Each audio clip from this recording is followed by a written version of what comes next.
manejar la insulina en el diabético tipo 2. El tema de hoy lo he tomado porque en los últimos años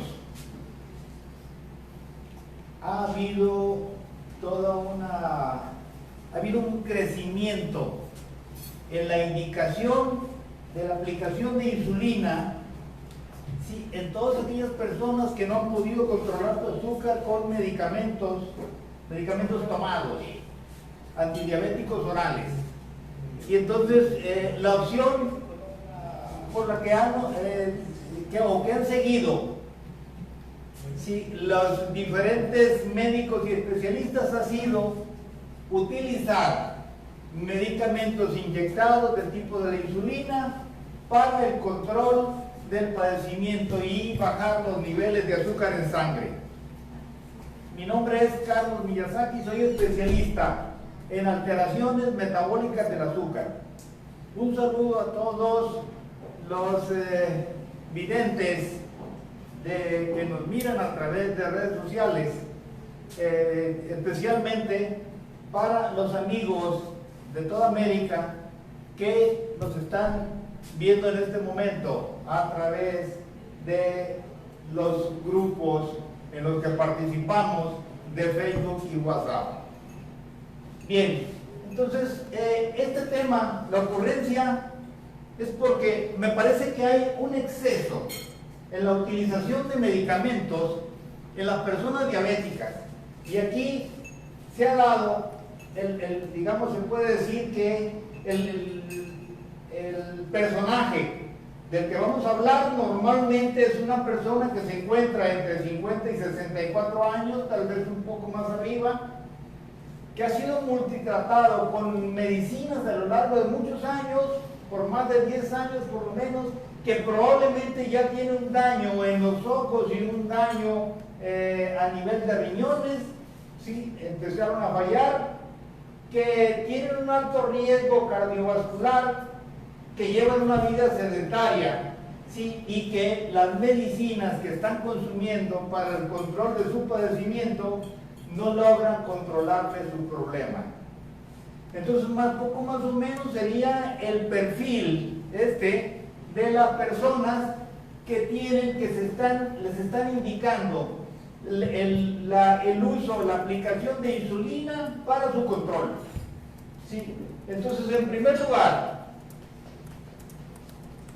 hay que considerar, siguiendo la tónica de 6 pasos que manejamos nosotros, si primero habría que partir de una valoración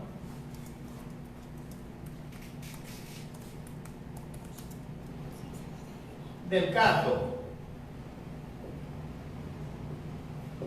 En este caso de valoración, tendríamos que ver, en primer lugar, si en realidad hay un daño o no hay daño a nivel del órgano productor de la insulina, que es el páncreas. Y entonces aquí tenemos que basarnos 3 estudios: insulina en ayunas, péptido C y hemoglobina glucosilada.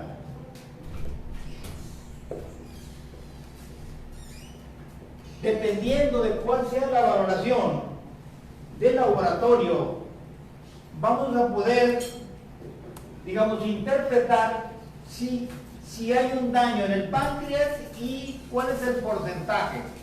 Esto para iniciar y ver cuál va a ser el procedimiento para que nos permita llevar, ¿sí?, a esa persona, no le quiero llamar paciente, ¿verdad?, porque es más impaciente que otra cosa, ya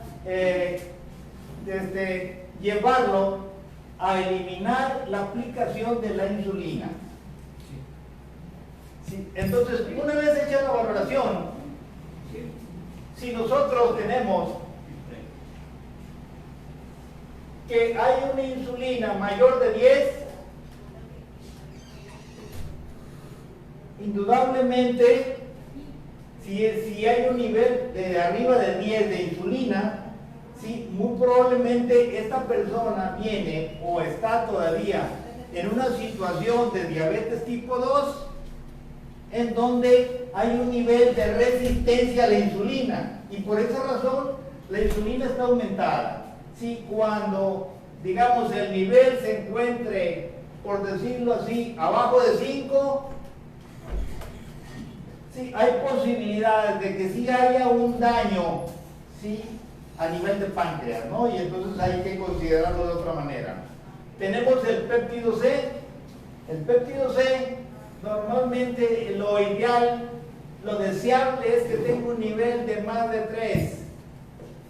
Sí, pero hay quienes llegan a tener hasta menos de 1, ¿no? Entonces, indudablemente, ahí hay un nivel de falla. Entonces, de acuerdo al nivel de resultado del péptido C, es donde vamos a ver, digamos, el porcentaje de daño que pudiera tener el páncreas, y en ese sentido la necesidad, ¿sí?, obligada de aplicar insulina. ¿Sí? Entonces, esto se debe estudiar a profundidad. Ahora, lo que yo he visto en la práctica es que cuando, digamos, la persona tiene menos de 1.5 de péptido C, sí, hay problema, por lo menos más del 50% de daño a nivel de páncreas en la producción de insulina. Sí, y hay casos en los que puede llegar abajo de 1, entonces ahí hay un porcentaje mucho mayor, ¿no?, que puede llevar al 75% o más de daño en el órgano. Y entonces eso hace, entre más daño haya en el páncreas, es más obligado, más indispensable, ¿sí?, la dependencia a la aplicación de insulina, ¿no? Y entonces aquí la hemoglobina glucosilada nos da el promedio de azúcar que ha mantenido los últimos 90, 120 días. Y entonces que aquí vamos a procurar, tenemos que mantenernos, ¿verdad?, en un máximo de 6, lo deseable 5.4, pero bueno, supongamos ya en 6 está bastante bien, bastante aceptable, ¿no?, el nivel. De ninguna manera debemos de permitir que esté arriba de 7, porque ya eso implica que hay un riesgo, sí, importante a nivel de los órganos y de lo que son el desarrollo de las complicaciones, ¿no?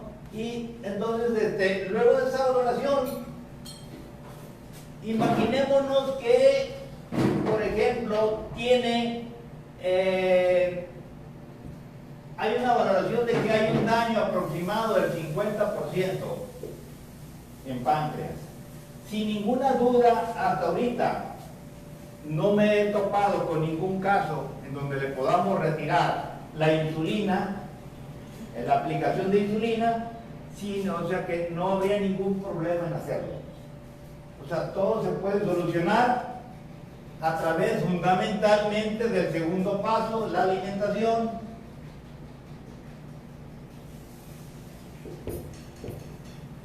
En la alimentación, lógicamente, pues aquí tendríamos, si hay una falla en el páncreas y hay estos niveles, si está arriba de 10, indudablemente la alimentación tiene que ser cetogénica, ¿no?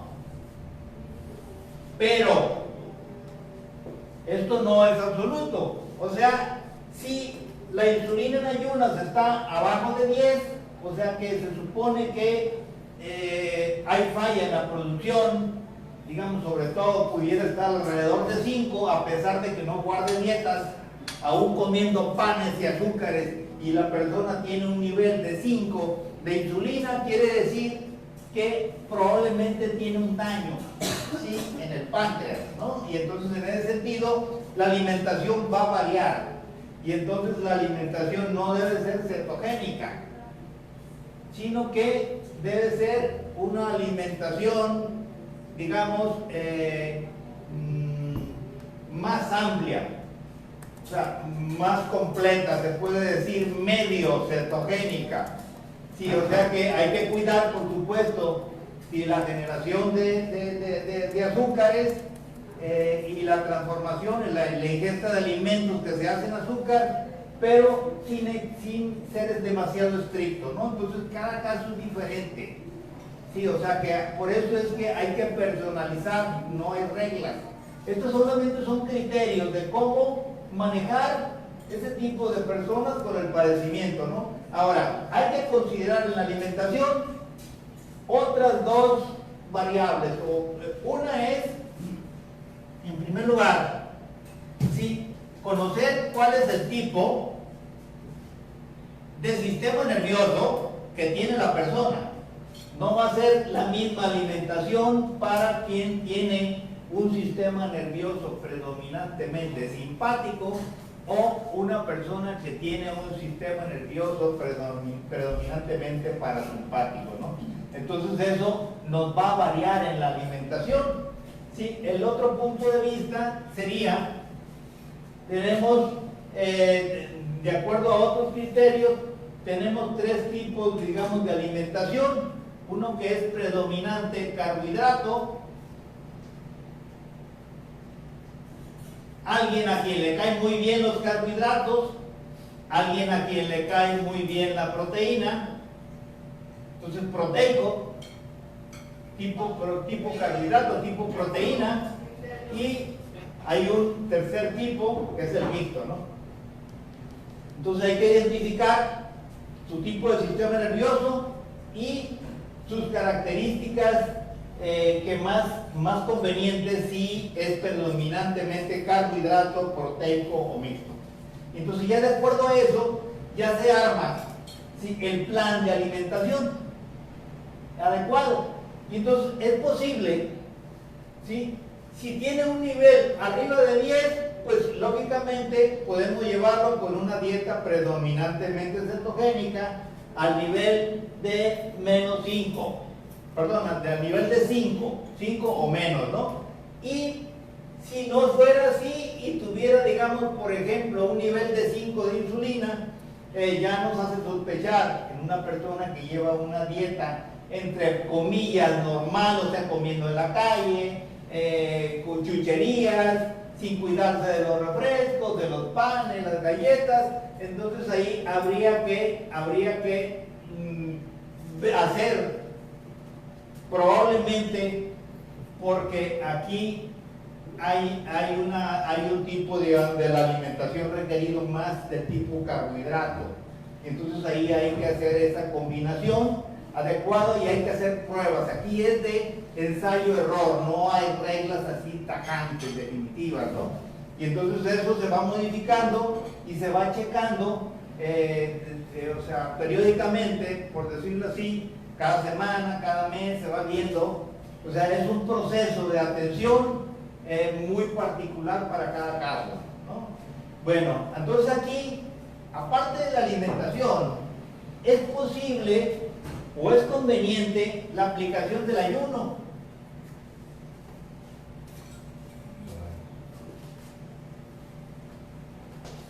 Entonces vamos al paso 3.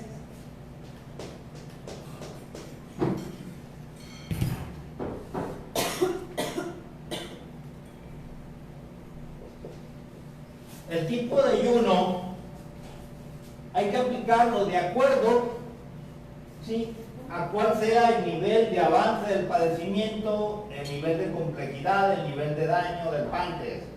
Entonces el ayuno puede ser muy simple, ¿verdad? La forma más simple del ayuno es simplemente dejar de cenar. Ya con eso es una forma de aplicar ayuno, ¿no? Otra forma, pues sí, a través que tendríamos que llevarlo, ¿sí?, a un máximo de 8 horas de comida por 16 horas de no comida, de ayuno. Revisamos, sobre todo en las personas que son diabéticas, hay personas que tienen hasta 16 horas de comida al día. Entonces hay que hacerlo gradualmente, ¿no? Bajarle a 15, a 14, a 13, a 12, irle bajando hasta llegar al estándar, que es de 8 horas. Y si requieren un poco más, bajarle a 7 o a 6. Incluso, digamos, para los que son más resistentes, pudiera bajarse hasta 4 horas temporalmente, ¿no? Y esto nos permite cuando una persona baja, o sea, disminuye su nivel de ayuno a 4 horas por 24, o sea, 4 horas de comida, que en las 4 horas durante el día coma lo que le dé la gana, y 20 horas sin comer, entonces está preparado ya para hacer ayunos por varios días continuos, ¿no? Hay quien se le facilita, sí, llevar una vida muy fácil, muy cómoda, sin limitaciones durante un tiempo, y aplica el ayuno cada mes, por decirlo así, ¿no? O sea, 4 días de ayuno continuo, o bien 2 días a la semana, y los otros días se la pasa en reuniones sociales. O sea que cada quien puede construir su estilo de vida de tal manera que no le cause mucha alteración. Entonces, en ese sentido, estamos considerando las necesidades de vida y las necesidades, digamos, de consumo de alimentos de la persona. No sé si hasta aquí hay dudas sobre lo que estamos hablando. Yo tengo. ¿Sí? Aquí se refiere usted al sistema nervioso simpático, y cuál es el parasimpático. Mire, el sistema nervioso simpático es el que nos pone eléctricos, ¿no? Y el que nos hace activos, nos mantiene, digamos, despiertos. El sistema nervioso parasimpático es el que está abocado al mantenimiento de las funciones del organismo. Por ejemplo, las funciones de todos nuestros órganos y del corazón las maneja el parasimpático, ¿no? Entonces hay gente, digamos que tiene más desarrollado un sistema nervioso, y hay gente que tiene más desarrollado el otro sistema nervioso. Por ejemplo, el sistema nervioso simpático, digamos, en la noche con cualquier ruidito despierta, ¿sí? Para el que tiene un sistema nervioso predominantemente parasimpático, le pasa un camión por un lado y no despierta, por mencionar algo, ¿no? O sea que es otra la situación, ¿no? De su sistema nervioso. Otra duda también, yo me parece que había dicho usted que cuando se hace uno la prueba de insulina en ayunas, debería ser menos de 10, pero ahorita parece que estoy escuchando que debe ser más de 10 ¿qué es? No. Lo deseable en todos los seres humanos es que el nivel de insulina en ayunas sea de 3. Sí, o sea, aquí hablamos de 10 porque todos los diabéticos tipo 2 tienen un nivel de insulina arriba de 10. Es un requisito. O sea, lo ideal es de 3 a 5. Así es. Ya después de 5 empieza a haber problemas en el metabolismo del azúcar, y ya después arriba de 10 pues es un diabético claro. ¿Eso sería el tipo 1? No. El tipo 1 es porque, a pesar de que se harta de panes, de galletas, de tortillas, a pesar de que toma refrescos, su nivel de insulina no pasa de 5. Una persona normal que coma y lleve ese tipo de alimentación va a tenerle 20, 30, 40, 50 de insulina en sangre. ¿Por qué? Porque no le está fallando el páncreas. Entonces, pese a que come y le mete comida, es que cada bocado, cada alimento es un disparo de insulina, es un incremento de insulina. Por eso la gente que come 5 o 6 veces al día, pues son 5 o 6 disparos de insulina, ¿sí?, que se dan, y entonces eso es lo que va a hacer aumentar. ¿Por qué? Porque tiene que trabajar más el páncreas para, digamos, convertir todo el azúcar y meterlo a las diferentes células, y además para que el exceso de azúcar que no pueda meter la pueda almacenar en forma de grasa. Todo eso lo hace la insulina como hormona, ¿no? ¿Sí? Ahora, en el caso es muy importante esto de la insulina, porque si hay niveles altos de insulina, lógicamente va a haber una de predisposición al crecimiento de tumores. ¿Sí? Sin insulina no se puede engordar. Si alguien que es delgado, diabético, quiere engordar, tenemos que aplicarle insulina forzosamente. ¿Sí? Engordar es sinónimo de insulina y de azúcar.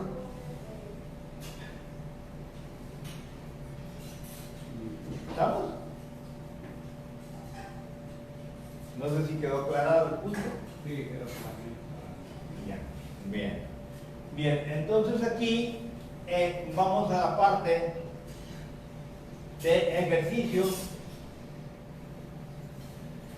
Normalmente las personas que tienen esa problemática llevan una vida muy sedentaria, no se mueven casi, y mucho menos se mueven porque como tienen la sangre muy viscosa, muy espesa, si les cuesta la movilidad, fácilmente se cansan, están agotados, ¿sí? No les circula la sangre rápidamente, entonces es más lenta la circulación, ¿no? Y eso implica sobrecargas para el corazón y riesgos, digamos, de que al juntarse el azúcar de exceso en la sangre, ¿sí? Con ciertos tipos de proteínas en los vasos, entonces es cuando se empiezan a dar los problemas vasculares, de ahí la posibilidad de infartos, embolias, en fin, cualquier otro trastorno cardiovascular, ¿no?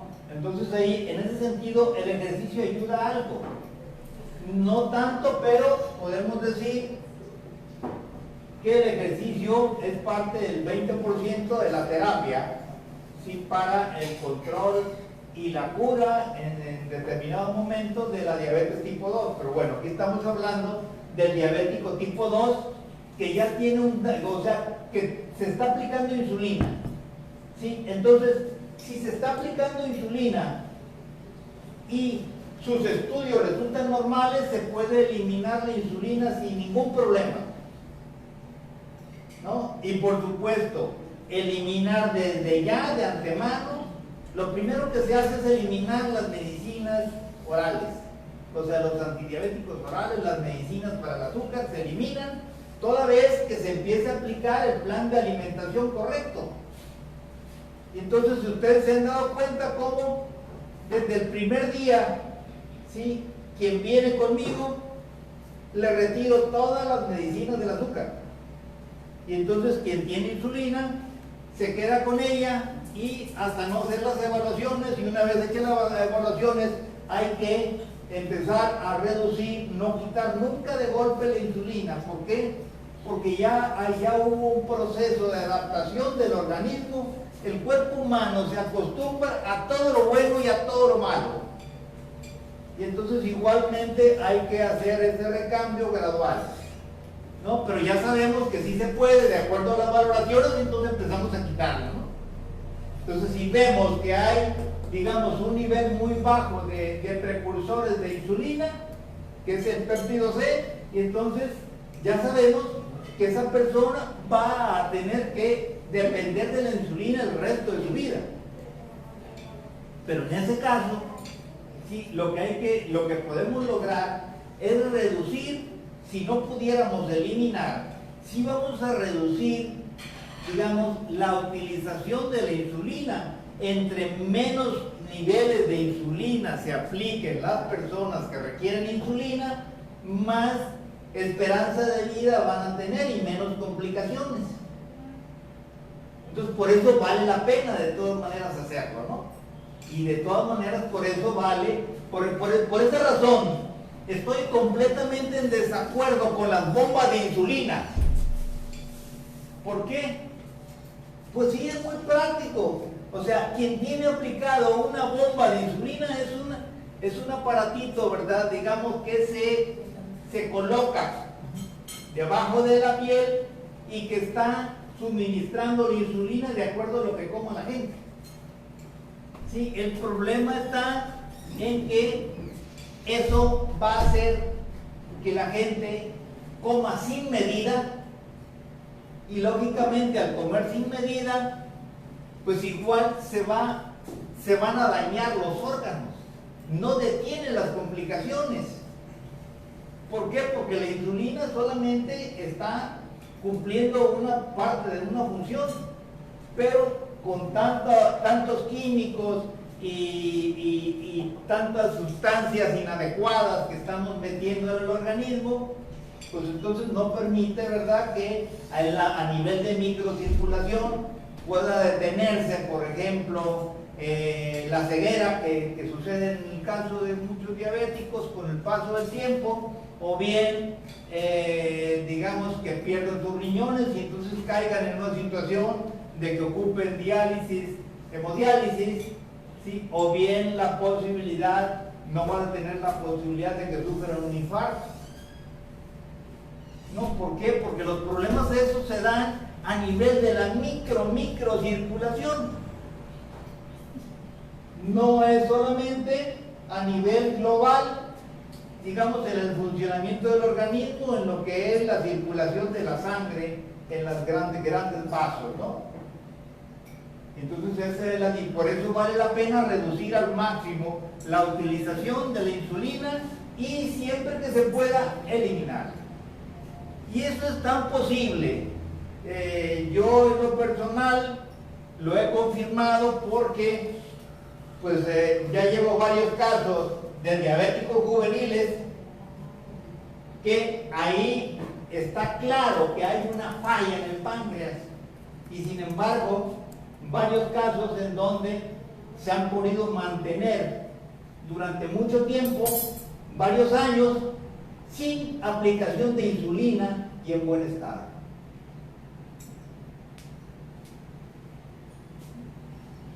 Bien, entonces hasta si no hubiera alguna pregunta más, hasta aquí llegamos. Terminamos la exposición.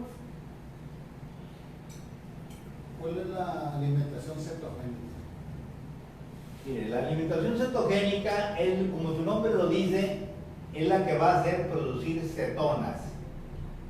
Las cetonas son ácidos grasos, son grasitas que se producen, ya que vienen se puede decir, del alimento acumulado en forma de glucógeno alrededor, principalmente de hígado y músculo. Y entonces de aquí, cuando no hay azúcar como combustible, sí, entonces por eso es cetogénico, porque se estimula la formación de cetonas como combustible, que es el combustible más fino. Incluso este es el combustible perfecto para la regeneración celular, es el combustible, el mejor combustible para el cerebro, ¿sí? Pero eso no quiere decir que debamos mantener eternamente, ¿verdad?, la situación de cetosis o de, digamos, de producción de cetonas eterna, sino que simplemente es por periodos hasta resolver alguna problemática determinada. Y entonces ya remodificamos de vuelta el plan de alimentación. ¿Sí? No sé si eso aclara, ¿no?, la pregunta. No escuché, tal vez me puse atención. Y entonces el alimento que produce esa cetosis, ¿cuál sería? No azúcar. ¿Proteínas? No necesariamente. Ahí, de acuerdo si la persona es tipo carbohidrato o tipo proteico, un poco más de proteínas, o sea que sería... Eliminar los azúcares. Así es, sí, el cetogénico es eliminar la proteína, el carbohidrato, y entonces cargarlo más a grasas. Más a grasas. Grasas, sí, claro. O sea, cambiar el combustible azúcar por combustible grasa. Grasa y un poco de proteína, porque de ahí también de la proteína se forma también combustible. Sí, porque hay unos casos como por algunos, ¿no?, para no decir nombres, que el almidón, por ejemplo, el maíz, pues lo convertimos en azúcares, o el arroz lo convertimos, o el frijol lo convertimos. Sí, pero eso sucede en todas las personas, ¿no? ¿Sí? Pero habría que eliminarlos para que no exista ni siquiera. Exactamente, para que primero se eliminan, en el caso del diabético tipo 2, sí, para que quemen todo lo que tengan de exceso de azúcar en todas las células. y para que toda esa grasa que está acumulada alrededor del hígado y de los músculos se elimine también, que es de donde se van a formar las cetonas. Por eso es tan saludable, ¿verdad? Estos planes de alimentación temporales, no deben ser eternos, ¿sí? Pero sí son terapéuticos, ¿no? Es un, digamos, por decirlo así, yo en general lo que he visto en la práctica es que conviene, en general en la mayor parte de diabéticos, 3 semanas de alimentación cetogénica y 1 semana libre. Semana libre, o sea que es lo que yo les digo, ¿verdad? Días festivos, fines de semana y vacaciones, a darle vuelo y hilacha, ¿no? Con Y responsabilidad. el resto del tiempo aplicarse, porque ahí es donde se va a enderezar el organismo con la alimentación cetogénica. Claro, si tienen algún padecimiento, un cáncer, tenemos que ser más estrictos. Pero por ejemplo, ahorita hemos tenido casos de personas últimamente en donde ya les quitamos la alimentación cetogénica y entonces vamos aumentándole, y entonces la gente ya empieza a comer frutas, empieza a comer vegetales con carbohidratos complejos, ¿verdad? Tipo calabaza, tipo berenjena, tipo betabel, tipo zanahoria, por ejemplo. Papa. Sí, bueno, pero la papa ya es otra cosa, ya es un almidón, es azúcar simple, entonces ya le estamos permitiendo papa, ¿sí? Y entonces llevan una alimentación más completa, más a su gusto, porque por ejemplo esa persona de la que estábamos hablando, pues le encantan las papas fritas, pues va a disfrutar de papas fritas, ¿verdad? Un día a la semana, pero lo va a hacer. Me encantan las papas a la francesa, dice el señor, ¿no? Perfecto. Iba brincando de gusto, ¿no? Y entonces, y ahorita está, digamos, es una persona que cursa con un cáncer y pues, imagínense, felicísimo, ¿no? Bien. ¿Las pastas qué tan malas son? ¿Perdón? ¿Las pastas qué tan malas son? Pastas es igual que los panes. Panes, harinas, es trigo, es gluten, ¿no? Entonces, o sea, hay que ver cada caso. Por eso, ¿Y el camote? el camote es un almidón, quizá menos dañino que la papa, pero es parecido a la papa. O sea, de papa a camote, pues es menos dañino el camote que la papa, ¿no? En términos, digamos, de metabolismo del azúcar. Ok, Leo Méndez pregunta, ¿qué se puede hacer cuando se dice que el páncreas ya no produce insulina? Cuando si no produjera nada de insulina el páncreas, pues hay 2 cosas que se pueden hacer. La pregunta del millón o de... ¿ah? Pero es que ya no funciona el páncreas, ¿verdad? Sí, ya no funciona, pero bueno, yo no he visto ningún caso en donde esté en cero producción, ¿no? Entonces siempre hay un porcentaje. Entonces mientras hay un porcentaje, entonces hay posibilidades de utilizar algunas vitaminas, algunos minerales,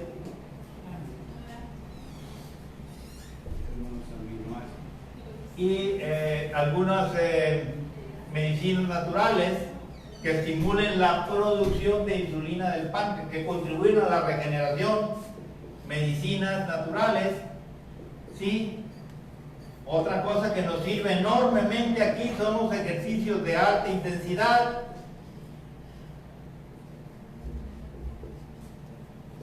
Como los que menciona el doctor Mercola. Y solución del conflicto emocional que causó el problema. porque sabrán que detrás de cada diabético hay un conflicto emocional que desencadenó el problema, ¿no? Entonces, si logramos espantar ese conflicto, terminarlo, y entonces no, o sea, se disminuyen las posibilidades de recaída del problema. Sí, en los casos en donde nosotros hemos resuelto casos de diabéticos tipo 1 o el control de enfermedades de cáncer, en donde hemos tenido mejores resultados, es donde encontramos cuál es el conflicto que originó el problema y llevamos a que la persona tome conciencia de esa problemática y que al hacer consciente el problema, ¿sí?, la persona misma, se puede decir, se controla o se cura. De ahí la importancia, ¿verdad?, de la terapia emocional aquí también. Y los ejercicios de alta intensidad, porque está probado que cuando se hacen ejercicios de alta intensidad y además se duerme adecuadamente, 7 horas por lo menos continuas de noche, ¿sí?, se logra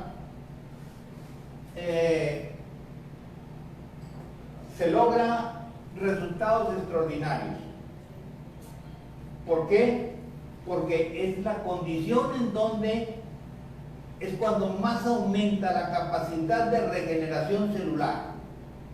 Si es por la producción de hormona del crecimiento o de la juventud que produce el cerebro, ¿sí?, en esa condición de buen dormir y de ejercicio. Bien, entonces hasta aquí la dejamos. Muchas gracias por la